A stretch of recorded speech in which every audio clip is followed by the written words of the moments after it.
Hi guys, welcome back to this channel. On today's video, I'm gonna show you how to cut or delete a part of audio in CapCut. So here I've already opened CapCut and import a video. Then I'm going to add an audio file. Okay, I'm going to just add a random audio, and to cut the a part of audio, you just need to go where you want to cut it. For example, in here, then click on the audio and find the split option like this. And here, if you want, you can also split again. For example, I want to delete this part of the audio, and to delete, just click on that part of audio and choose delete, and like that the audio has been deleted.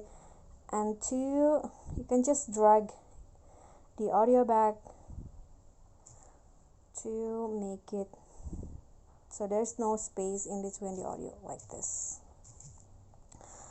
Okay guys, so that's all for me. Thank you so much for watching. Don't forget to like, comment, subscribe, and also click on the thanks button. Bye.